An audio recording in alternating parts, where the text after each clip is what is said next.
Hello, and welcome to the Truth Angel podcast by myself, Angelo Thomas Medium.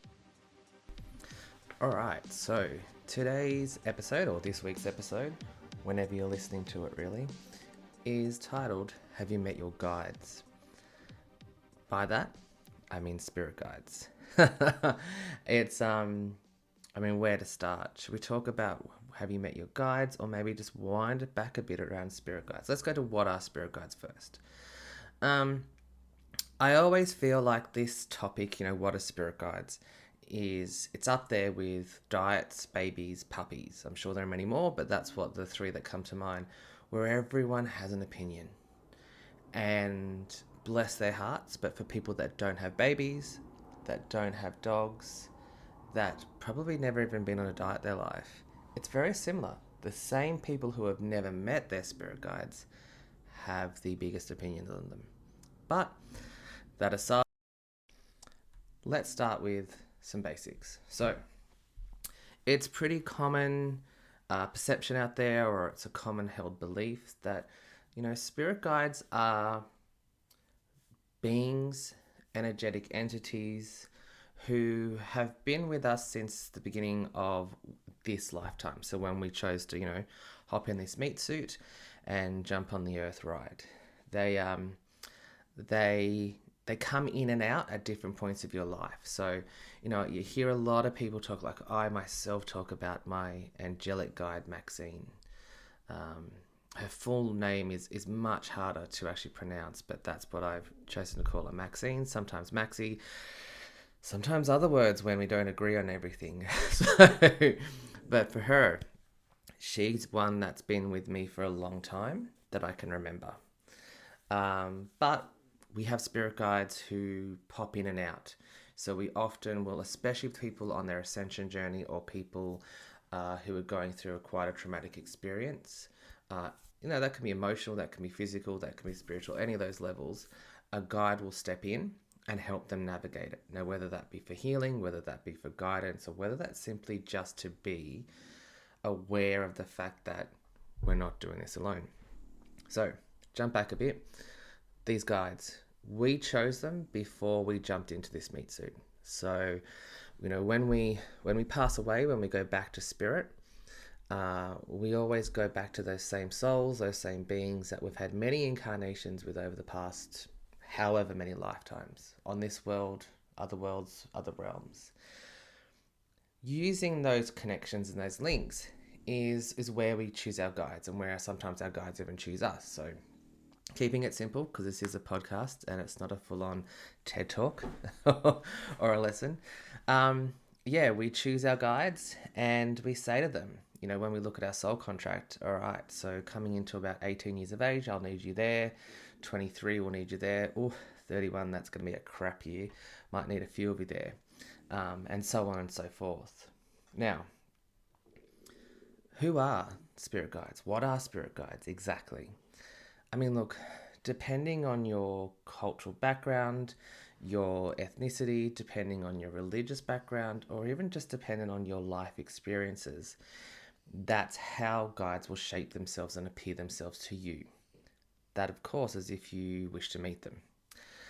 For example, I have read for so many people that have so many different versions of guides. So to take some just top of my head, the majority of guides appear to me in human form. They'll always appear to the way in which the person can kind of visualize them in their mind's eye, can relate to them.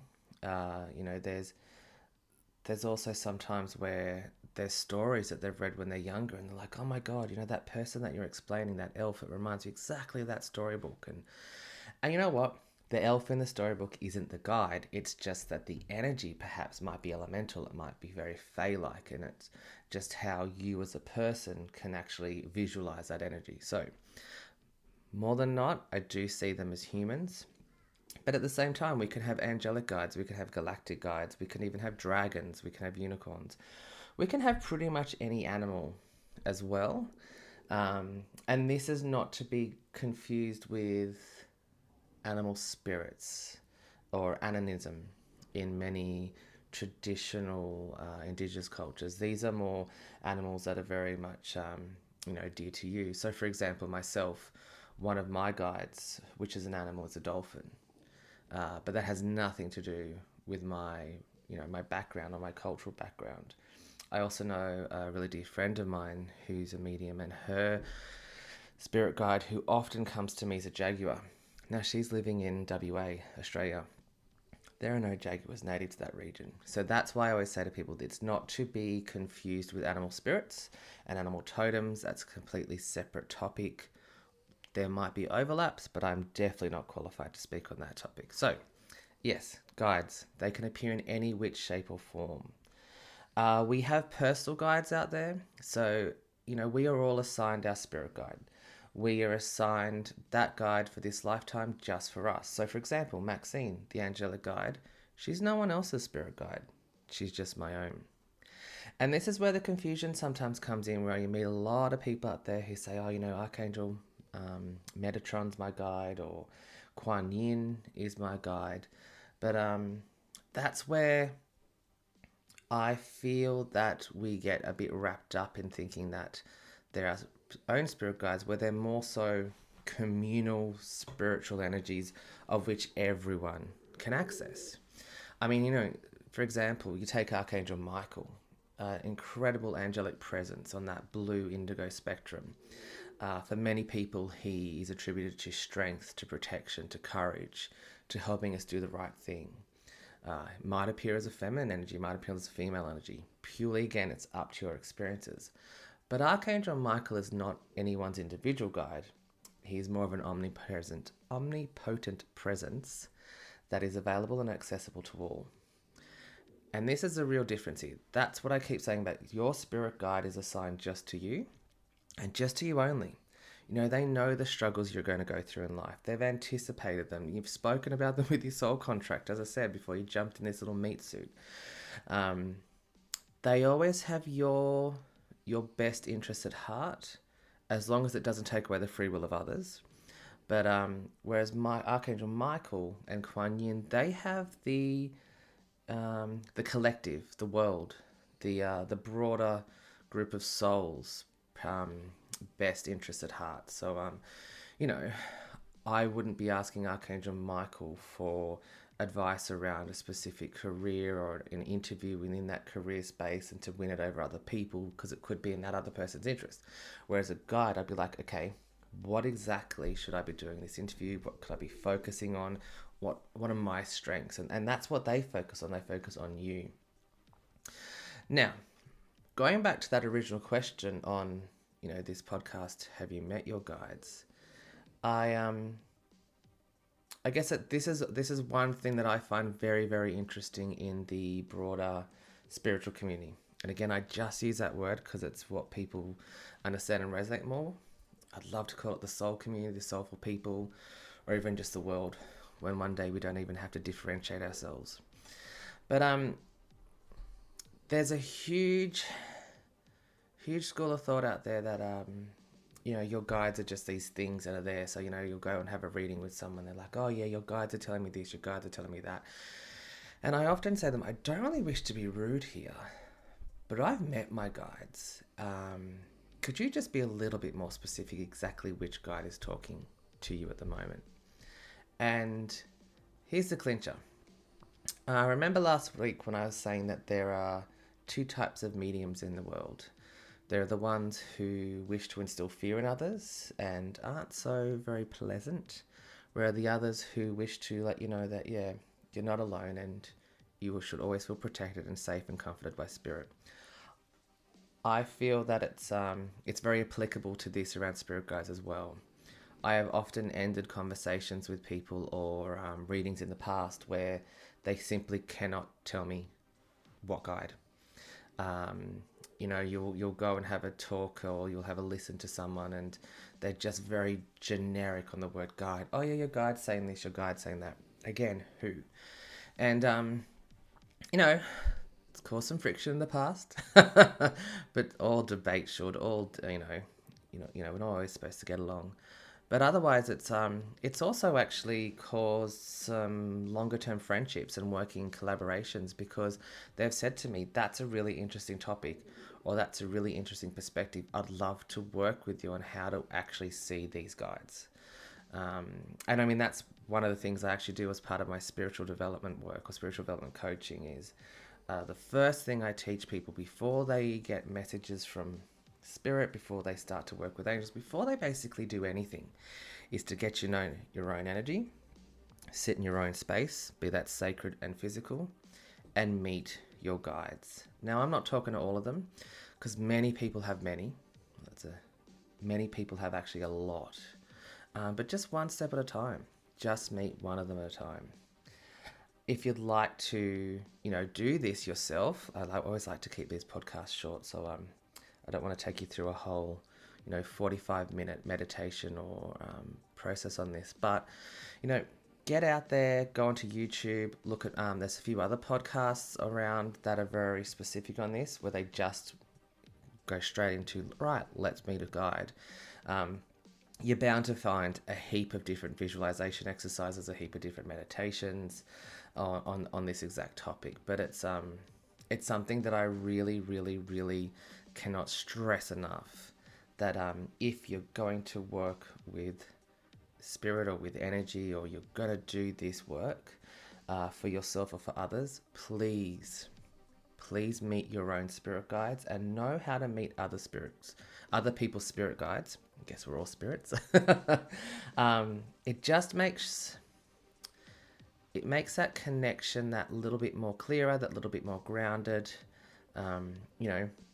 I can say to people, well, your spirit guide on this side who looks like let's go back to the jaguar, for example. The jaguar here is giving you this exact message, as opposed to this other spirit guide who is more Egyptian looking, maybe even Babylonian. Their name's Andreas, they've got this color, that color. They're actually giving you a different message, where the jaguar is more protective, more standoffish, to consider that part of this situation. Andreas might be like, actually, let's, dip our toes in the water. Let's be a little bit more carefree. And that's the thing. That is why we need to learn how to connect with and understand and meet our different guides, because they all give us something different.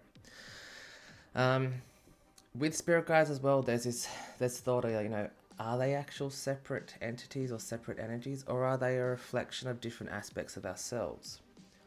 That I'm not too sure on, but I don't focus too much on, because I go back to the idea of it doesn't really matter, because at the end of the day, different guides represent different parts of my life. They do different things. They undertake different roles.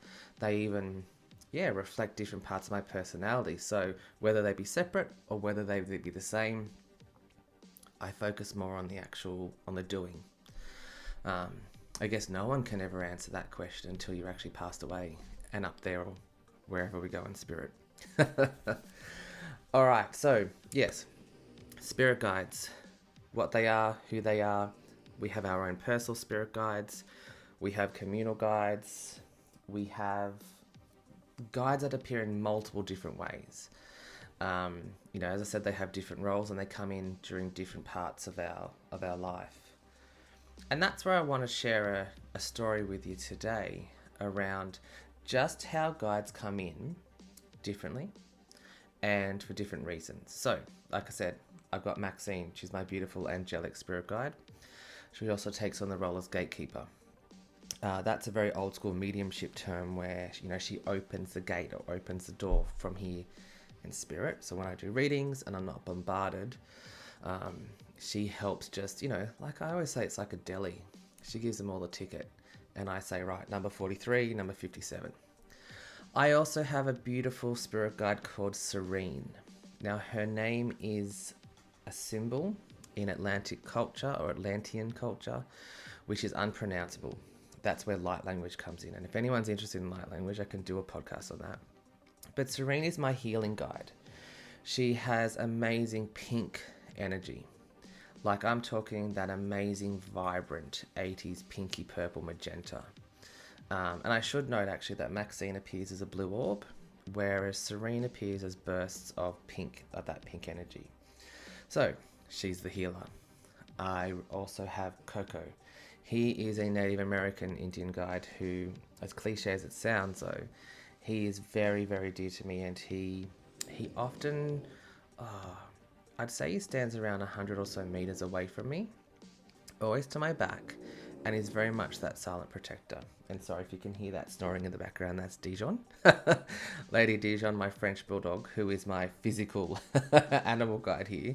She always loves to be near me and snore. But yeah, Coco, he appears to the back.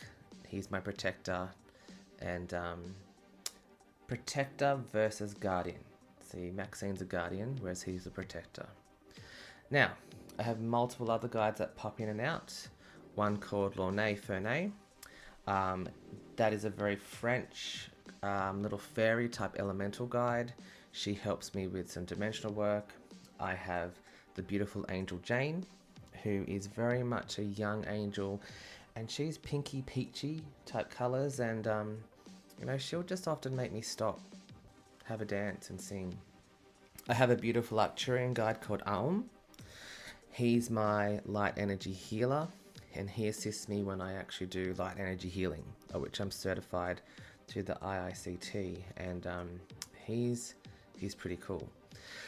Now, I could literally go on and name all the different guides that I've come across in my lifetime that I work with, but that's not the point. What I wanted to share a story was of how a new guide came through. Now, this was in the last week or so.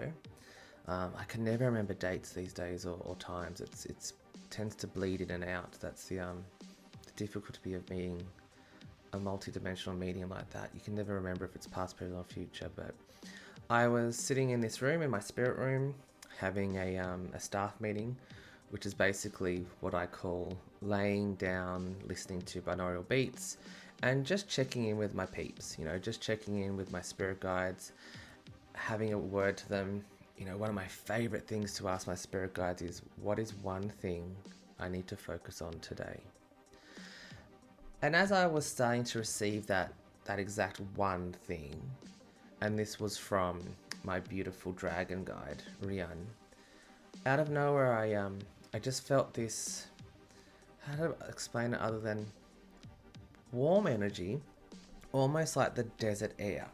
So I've actually been out, to Alice Springs quite a few times, and even into Arizona, where this more felt like familiar actual, where you get that beautiful warm desert air, very dry, and it's got that dustiness to it. But I felt this warm energy and opened my eyes and looked around, and I didn't recognize the orbs, the energy that was floating around. And I was like, right, what's going on here?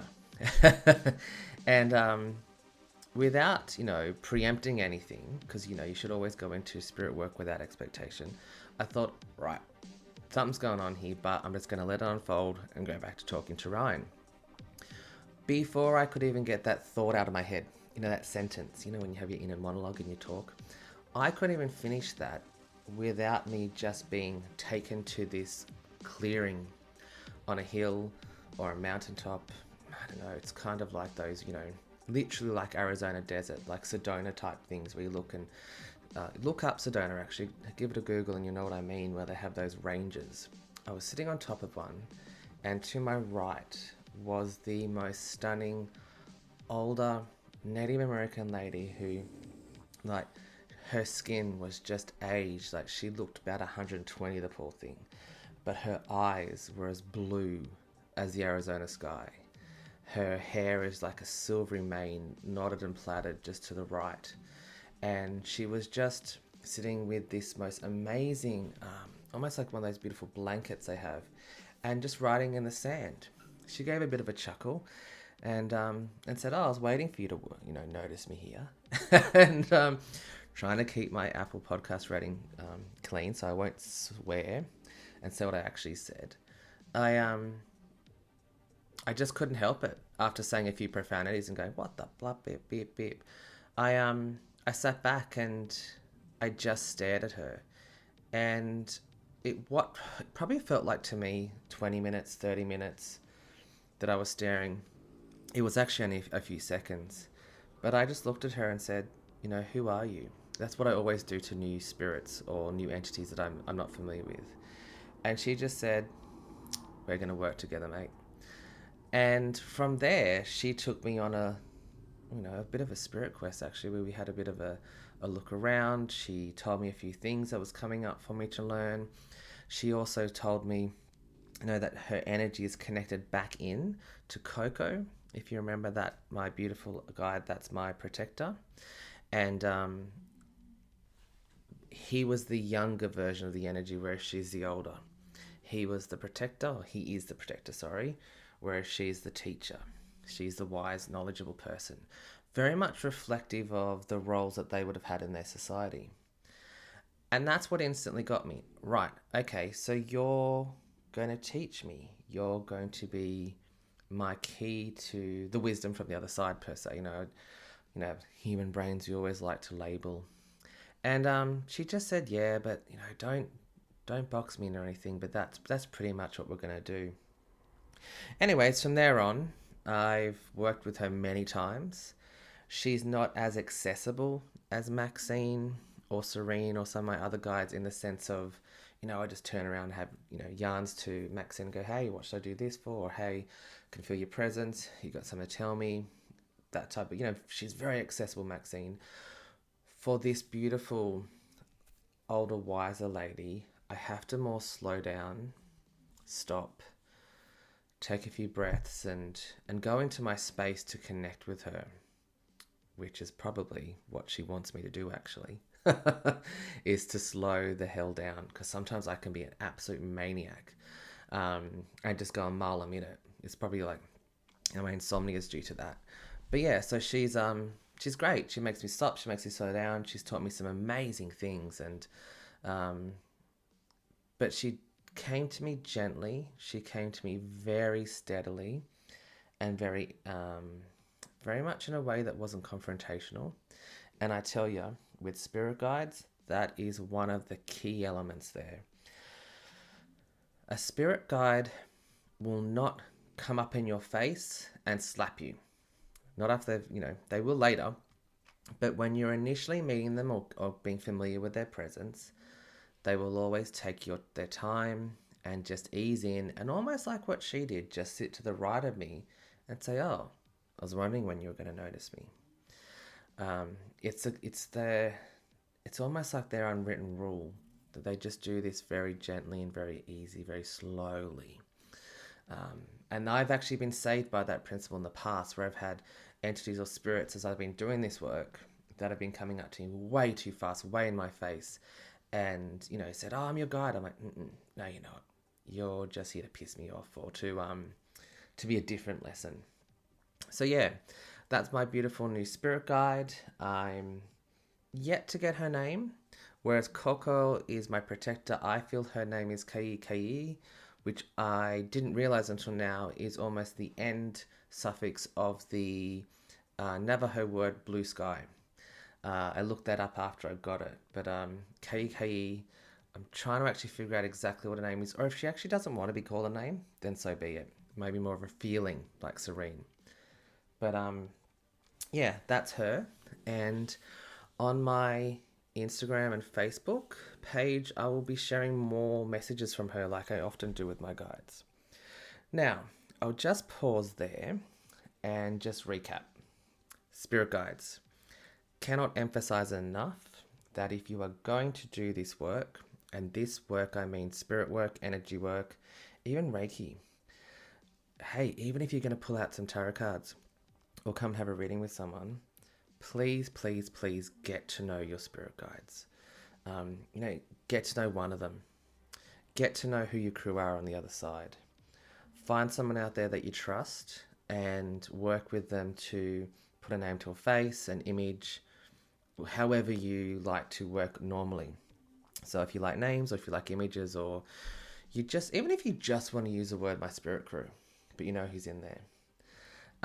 Remember, they will appear to you as any which way that you feel comfortable, based on your own cultural experiences, your religion, your ethnicity, your life, really. Another thing with guides, when they first appear, they're gentle. They will not come and slap you in the face or be a bit abrupt. They'll be very, very, very soft. Spirit guides are assigned to you and only to you in your lifetime. They have your best interest at heart and only your best interest at heart. Sure, we can call upon beautiful other higher powered entities, and look, everything is energy for sure. But yeah, the spirit guides assigned to you are just for you. And one thing I actually did forget, I always get asked is, can passed over loved ones be spirit guides? Well, look, I'm not writing the rule book here. I'm just simply going on what I've experienced in my own guides and other people's guides who I've read for and worked with. But in general, no, because they were already here on Earth when you were born. Or they've jumped off at a different point, or they've come in, for example. So they've got their own guides, and they themselves, as soon as they pass over, they need to go and do their own healing, their own learning, and their own work. Sure, they might come back and help you and, for lack of a better word, guide you. I know that I have a passed over great aunt that does that. She's not necessarily my spirit guide. They still have their own interests at heart, whereas a spirit guide only has our interests at heart. So maybe that's a really good key differential part there is, Passover loved ones still have their interests at heart. They also still have your broader family's interests at heart, whereas a spirit guide just has yours. Now, again, if any of this, resonates or doesn't resonate, that's great. But if you are interested in taking your work further with spirit guides, give me a bell, give me a message, send me an email, leave a comment, ask a question, and or even get in touch if you'd like to work with me. But otherwise not. Like I said, there's plenty of YouTube clips out there. There's plenty of other podcasts, and there's plenty of other people out there who are amazing and absolutely flippin' wonderful that can also assist you with getting to know your spirit guides. So thank you for listening. That was a bit of a longer one. Thank you for hearing me out in a very quick introduction to spirit guides. And I really hope that this has inspired you to either meet your spirit guide, or perhaps be open to a new spirit guide. And you never know, there might be something around the corner where you really need this spirit guide, and this podcast is giving you that little nudge to go out and figure out how to meet them or to welcome them in. So thank you for listening. And remember to subscribe to this podcast on all different channels, whichever ones you're listening to make sure that you're advised when they come out. Also follow me on Instagram at @Angelo Thomas, or Facebook, Angelo Thomas Medium. And have an awesome day. Thanks, guys.